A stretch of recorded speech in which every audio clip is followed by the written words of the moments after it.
but yeah, so you've got your parents here and you've got your kids and you've got your husband and you got your work. And then, what if one of them becomes really drained? Let's say your parents get really sick and you come into a caretaker role. How are you supposed to find time for yourself without sacrificing what really needs to get done? Like, I mean, maybe you don't have the answer to that. It's $1 million question. Yeah.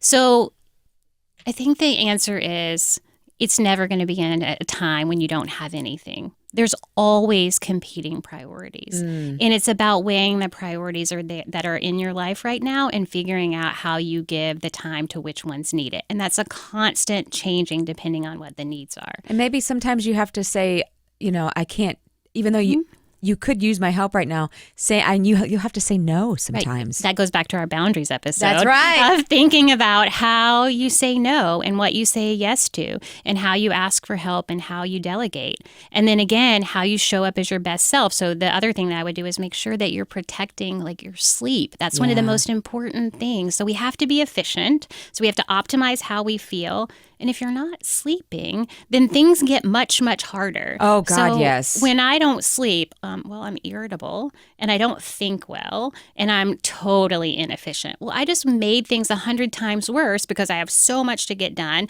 I'm not showing up as my best self. Right. I am completely off my game. And so then it piles on. Compounds. So I think you have to just stop and really start to prioritize what are the essential parts for me to be my very best. For me, it's sleep, because it's all about giving yourself where you can give your very best. You can't be all things to all people.